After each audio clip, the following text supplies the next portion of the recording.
প্রতি বছরের মতন জন্মদিনের সকালে পুজো দিয়ে আসার পরে এই বছরেও মায়ের হাতের পায়েস রান্না খেলাম। আর কেবলমাত্র পায়েস নয়, মা পায়েসের সাথে করে আরো অনেকগুলি স্পেশাল আইটেম। আমরা সবাই জানি পায়েসকে হিন্দিতে বলে ক্ষীর, কিন্তু আমার মা বাংলায় ক্ষীর যেটা হয় মানে দুধকে ফুটিয়ে যে ক্ষীর বানানো হয় সেই ক্ষীরের মতন করেই পায়েসটাকে রান্না করে। নিজের মায়ের হাতের রান্নার তারিফ আর কত করব, মানে ভাগ্য করে এরকম একটা মা পেয়েছিলাম যেই রান্নাটাই মা একবার বাড়িতে বানায় তারপরে আর বাইরে কোথাও সেই রান্না খেয়ে আমাদের মন ভরে না।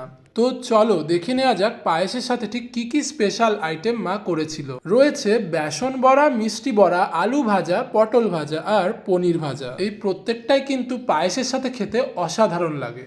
আর তার সাথে রয়েছে এই যে 4 রকমের মিষ্টি। আচ্ছা, তোমরা যারা আমার ভিডিও দেখছো তোমরা অবশ্যই জানিও তোমাদের জন্মদিনে তোমাদের মা তোমাদের কি কি রান্না করে খাওয়ায়, তার মধ্যে স্পেশাল আইটেম কি কি থাকে। তোমাদের উত্তরের অপেক্ষায় রইলাম।